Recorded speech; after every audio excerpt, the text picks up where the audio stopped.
आज की इस वीडियो में आप जानने वाले हैं 16 सोमवार व्रत विधि के बारे में।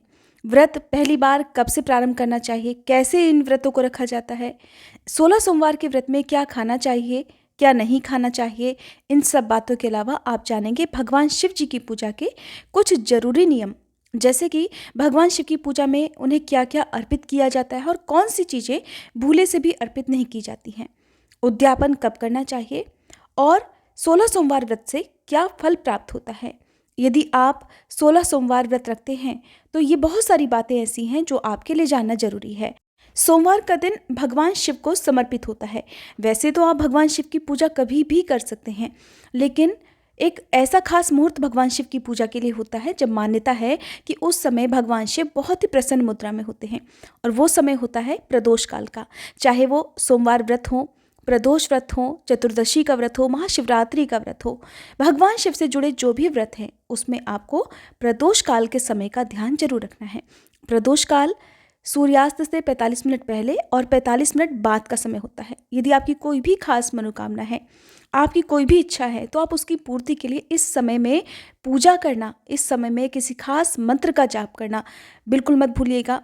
और कुछ भी ना कर पाएँ तो इस समय आप शिवलिंग पर यदि 1 लोटा जल भी सच्चे मन से अर्पित करते हैं और अपनी मनोकामना भगवान शिव के सामने दोहराते हैं तो भगवान शिव उस मनोकामना को जरूर और जल्द से जल्द पूरा कर देते हैं। सबसे पहले बात करते हैं कि 16 सोमवार के व्रत कब से प्रारंभ करना शुभ रहता है। तो 16 सोमवार के व्रत आप सावन के महीने से, जो कि पूरा महीना ही भगवान शिव को समर्पित होता है, सावन के महीने से शुरू कर सकते हैं। चैत्र मार्गशीर्ष मास में या फिर वैशाख मास में आप प्रारंभ कर सकते हैं, लेकिन आप इस बात का ध्यान रखें कि ये व्रत हमेशा शुक्ल पक्ष के पहले सोमवार से प्रारंभ करना चाहिए। यदि आप किसी कारण से पहले सोमवार से व्रत ना रख पाएँ तो दूसरे सोमवार से भी आप व्रत रख सकते हैं, लेकिन शुक्ल पक्ष में ही ये व्रत आप प्रारंभ करें। और अगर आप इन व्रतों को और किसी महीने में प्रारंभ करना चाहते हैं तो जैसे कि महाशिवरात्रि का दिन भगवान शिव को समर्पित होता है, ये साल भर की सबसे बड़ी चतुर्दशी तिथि मानी जाती है। इस दिन भगवान शिव और देवी पार्वती का विवाह हुआ था, तो महाशिवरात्रि व्रत के दिन आप शिवरात्रि का व्रत रखें और इसी दिन भगवान शिव के समक्ष बैठकर हाथ में जल या पुष्प लेकर 16 सोमवार व्रत रखने का संकल्प भी ले सकते हैं। इसके बाद जो भी शुक्ल पक्ष का पहला सोमवार पड़ता है उससे भी आप अपने व्रत प्रारंभ कर सकते हैं। व्रत आपको 16 की संख्या में रखने हैं। जैसे यदि कोई पुरुष इन व्रतों को रखते हैं तो फिर 16 सोमवार के बाद जो 17वां सोमवार आता है उसमें उद्यापन करना चाहिए। लेकिन कई बार महिलाएं या कन्याएं जब इन व्रतों को रखती हैं तो कई बार ऐसा होता है कि अशुद्ध अवस्था भी बीच में आती है। 16 सोमवार के बदले फिर आपको ध्यान ये रखना है कि जो भी व्रत आपके शुद्ध अवस्था में हुए हैं, यानी कि पीरियड्स आपको उन दिनों में नहीं होने चाहिए। यदि किसी सोमवार में आपको पीरियड्स होते हैं और उस समय आप पूजा करने में या फिर व्रत रखने में असमर्थ होते हैं तो उस दिन को, उस व्रत को गिनती में नहीं लिया जाता है। उसके अलावा पूरे आपको शुद्ध अवस्था वाले 16 व्रत ही पूरे करने होते हैं।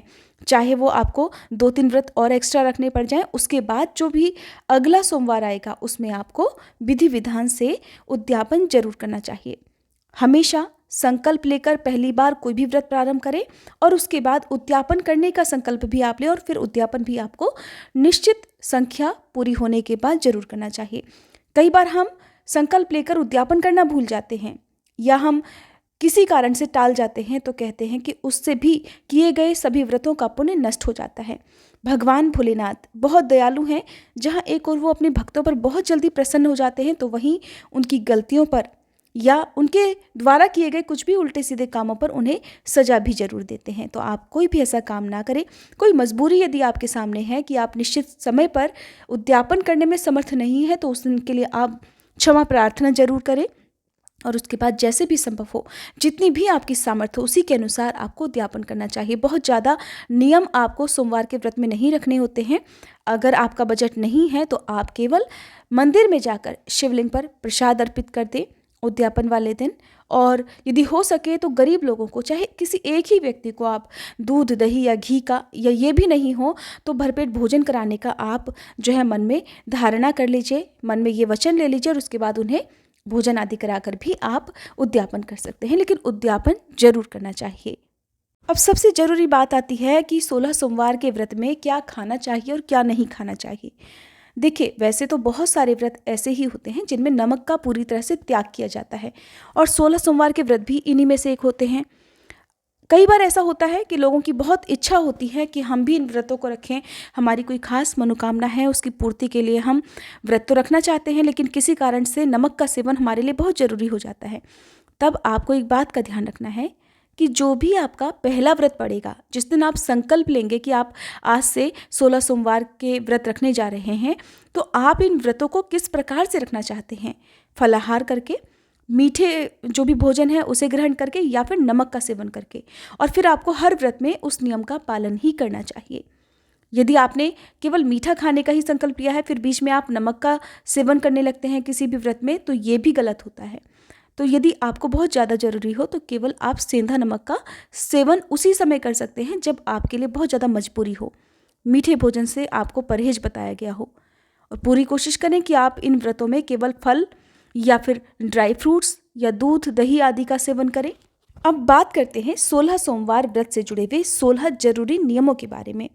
यदि किसी के विवाह में कोई परेशानी आ रही हो, कोई वैवाहिक जीवन में परेशान हो, या फिर किसी को मनचाही नौकरी ना मिल रही हो, किसी को संतान सुख नहीं मिल रहा हो, किसी के विरोधी बहुत ज़्यादा परेशान कर रहे हो, कोई आर्थिक समस्याओं से बहुत ज़्यादा परेशान हो, बहुत ज़्यादा कर्जा हो गया हो, यानी कि अगर देखा जाए तो जिसकी जैसी भी समस्या है उसके निवारण के लिए उसी प्रकार से आप अपनी इच्छा दोहराकर इन व्रतों को प्रारंभ कर सकते हैं।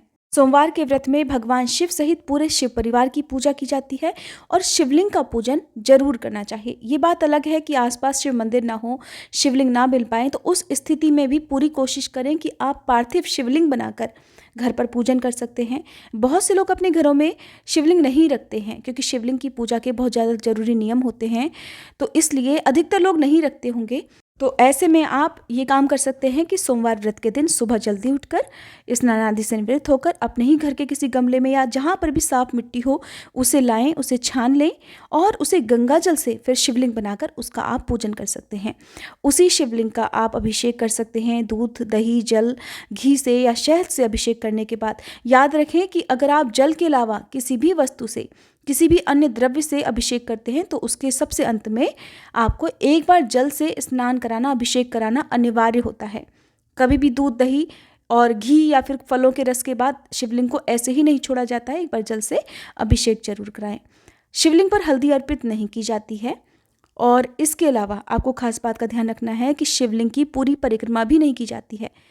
अक्सर लोग डायरेक्ट शिवलिंग पर ही जल चढ़ा देते हैं, चाहे मंदिर में जाएं या फिर अपने घर पर ही शिवलिंग की पूजा करते हैं, तो जो लोटा जल का होता है उसे सीधे ही शिवलिंग पर अर्पित कर देते हैं, लेकिन ऐसा नहीं किया जाता है। सबसे पहले भगवान गणेश को, जो शिवलिंग के स्थान होते हैं जिसमें अशोक सुंदरी होती हैं, भगवान गणेश होते हैं, माँ पार्वती जी का स्थान होता है, तो सबसे पहले गणेश भगवान को शिवलिंग के पास में जल अर्पित किया जाता है और फिर माँ पार्वती जी को, अशोक सुंदरी को अर्पित किया जाता है। उसके बाद शिवलिंग के ऊपर जल की धार अर्पित की जाती है। इस तरह से अर्पित करना चाहिए, चाहे वो दूध हो, दही हो या जल हो, कि धार बीच में से ना टूटे, लगातार जब तक कि पात्र में रखा हुआ जल या जो भी द्रव्य है वो पूरा समाप्त ना हो जाए।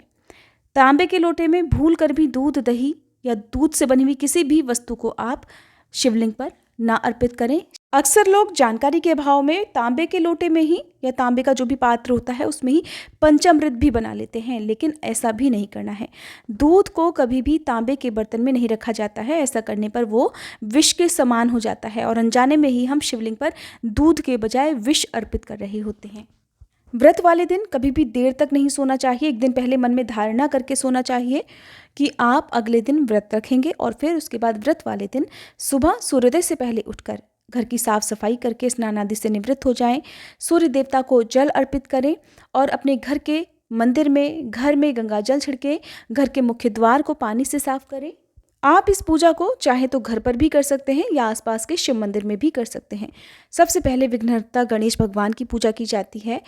गणेश भगवान को सिंदूर का तिलक लगाएं। भगवान शंकर को आप सफ़ेद चंदन का तिलक लगाएं। माँ पार्वती जी को सिंदूर का तिलक लगाएं और इसी प्रकार से जो भी आपको फूल मिल जाते हैं किसी भी मौसम के, वो आप उन्हें अर्पित करें। भांग, धतूरा, बेलपत्र, गंगाजल और दूध, ये भगवान शिव को बहुत प्रिय हैं। इनमें से जो भी वस्तु आपको मिल जाए। शमी पत्र भी शिवलिंग पर अर्पित किए जाते हैं, तो इन्हें आप इस दिन चढ़ाना ना भूलें। धूप दीप जलाएं। ओम नमः शिवाय मंत्र का मन ही मन जाप करते रहें। कोई भी महिला, कोई भी स्त्री नमः शिवाय मंत्र का जाप कर सकती हैं, ओम नमः शिवाय मंत्र का जाप कर सकती हैं। किसी भी मंत्र की जाप के लिए किसी भी शास्त्र में मनाही नहीं है। ऐसा कई बार लोग पूछते हैं कि क्या महिलाएं ओम नमः शिवाय मंत्र का जाप कर सकती हैं? तो जी बिल्कुल कर सकती हैं। एक और प्रश्न कई बार लोग पूछते हैं कि क्या प्रेग्नेंट लेडी शिव जी की पूजा कर सकती हैं? तो बिल्कुल कर सकती हैं। प्रेगनेंसी की अवस्था में भी आप शिवलिंग पर जल अर्पित कर सकती हैं, शिव जी की पूजा कर सकती हैं। किसी भी प्रकार के कोई भी पूजा पाठ वाले काम में मनाही नहीं की जाती है। बस अशुद्ध अवस्था में या बिना स्नान किए शिवलिंग को स्पर्श नहीं किया जाता है। वैसे तो आप अगर साधारण विधि से पूजा करते हैं, यदि आपकी कोई बहुत बड़ी मनोकामना नहीं है या बिना मनोकामना के यदि आप पूजा करते हैं, ये व्रत रखते हैं, तो आप केवल जल से या गंगा जल से भगवान शिव का अभिषेक कर सकते हैं। यदि आपकी कोई खास मनोकामना है तो उसके लिए आपको दूध, दही, घी, शहद, चने की दाल, सरसों का तेल, काले तिल आदि कई सामग्रियों से अभिषेक करना चाहिए। इनके अलावा आप हरे मूंग भी शिवलिंग पर अर्पित कर सकते हैं। कोई खास मनोकामना की पूर्ति के लिए जब आप अभिषेक करना चाहें तो प्रदोष काल का समय सबसे उत्तम होता है। हमेशा भगवान शिव की पूजा में मौन ना रहें। आप नमः शिवाय मंत्र का या ओम नमः शिवाय मंत्र का या महामृत्युंजय मंत्र का मन ही मन जाप करते रहें। भगवान शिव को चाहे आप धूप दीप अर्पित करें, फल फूल अर्पित करें, तो मौन नहीं रहना चाहिए। धूप दीप जलाने के साथ ही आपको व्रत की कथा भी पढ़नी या सुननी चाहिए, शिव चालीसा का पाठ करना चाहिए और सबसे अंत में आरती करने के बाद फलों का या फिर दूध से बनी हुई मिठाइयों का भोग भगवान शिव सहित पूरे शिव परिवार को लगाना चाहिए। नंदी जी को भगवान शिव का कोतवाल माना जाता है, तो नंदी जी की पूजा इस दिन भी जरूर करें। और जब आपकी पूजा समाप्त हो जाए तब उसके बाद आपको शिवलिंग के सामने 3 बार ताली बजाते हुए नमः शिवाय मंत्र का जाप करना चाहिए। आप अपनी सामर्थ्य के अनुसार यदि रुद्राक्ष की माला है तो वहीं पर बैठकर 108 बार ओम नमः शिवाय मंत्र का जाप भी कर सकते हैं। रुद्राक्ष की माला ना हो तो आप मन ही मन बैठकर भी शिव जी के सामने आप मंत्रों का जाप कर सकते हैं। आजकल की भागम भाग भरी जिंदगी में हो सकता है कि बहुत लोगों के पास इतना समय ना हो कि दोनों ही समय की पूजा आप विधि विधान से कर पाए। तो सुबह की पूजा आप साधारण तरीके से करके शाम को प्रदोष काल के समय भी पूजा कर सकते हैं। शाम की पूजा करने के बाद आप एक समय फलाहार ग्रहण कर सकते हैं, जैसा कि इस वीडियो के शुरू में आपको बताया है। व्रत रखने वाले भक्तों को दिन के समय सोना नहीं चाहिए। यदि आप चाहें तो आराम कर सकते हैं, लेट सकते हैं, लेकिन सोने से बचें। ऐसा करने से भी व्रत खंडित माना जाता है, व्रत का अधूरा फल प्राप्त होता है। ध्यान रखें कि जब भी आप शाम के समय फलाहार करते हैं तो उस समय आप जो भी फलाहार करते हैं उससे पहले प्रसाद जरूर ग्रहण करें। ये प्रसाद क्या होगा? जैसे कि शाम की पूजा में आरती करने के बाद भगवान को आप जिस भी वस्तु का भोग लगाते हैं, जैसे कि गंगा जल का, चूरमा का, खीर या लड्डू का, तो उन्हीं का आप सेवन करके, उन्हीं को प्रसाद रूप में ग्रहण करके उसके बाद जो भी फलाहार आप करते हैं वो आप कर सकते हैं। फलाहार में देखिए बहुत से लोग इस दिन साबूदाने की खीर का सेवन कर लेते हैं, कुछ लोग चूरमे का सेवन करते हैं, कुछ दूध से बने हुए दलिये का सेवन करते हैं। इनके अलावा लौकी या फिर आलू का हलवा भी आप शाम के समय ग्रहण कर सकते हैं।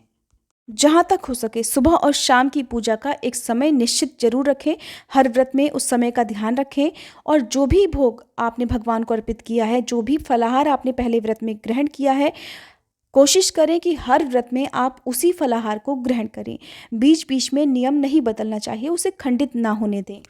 इस व्रत में आप गेहूं के आटे की पंजीरी भी ग्रहण कर सकते हैं और इसके अलावा किसी भी एक फल से आप अपना जो भी व्रत है शाम के समय वो खोल सकते हैं और कोशिश करें कि उसी फल से आप हर व्रत में अपना व्रत खोलें। कोई भी नियम आपको बीच में नहीं बदलने चाहिए। अब जानिए उद्यापन के बारे में। तो 17वें सोमवार को उद्यापन किया जाता है। उद्यापन यदि हो सके तो अपने घर पर पंडित जी को बुलाकर करवाएं और उद्यापन भी उसी समय करना चाहिए जिस समय आप हर सोमवार को पूजा किया करते थे। उद्यापन के दिन हवन आदि जरूर करना चाहिए। हवन आप खीर से कर सकते हैं, काले तिलों से कर सकते हैं और हवन सामग्री से भी आप कर सकते हैं। उद्यापन वाले दिन आपको दान जरूर करना चाहिए। अपनी सामर्थ्य के अनुसार आप सफ़ेद रंग की वस्तुओं का, जैसे चावल, दूध, दही या दूध से बनी हुई वस्तुओं का और बर्फी आदि का दान कर सकते हैं। भगवान शिव की पूजा में रंगों का प्रयोग होता है, तो आप हर सोमवार को कोशिश करें कि पूजा करने से पहले अपने घर के मंदिर में रंगोली बनाएं, अबीर गुलाल भगवान को अर्पित करें, शिवलिंग पर अबीर गुलाल अर्पित करें और उद्यापन वाले दिन आप अबीर गुलाल आदि रंगों को दान में भी दे सकते हैं। ये थी 16 सोमवार व्रत से जुड़ी हुई जानकारी। यदि आप 16 सोमवार व्रत की कथा भी सुनना चाहते हो तो कमेंट बॉक्स में जरूर बताइएगा। वीडियो पसंद आई हो तो वीडियो को लाइक करके हमारे चैनल को सब्सक्राइब करना मत भूलिएगा।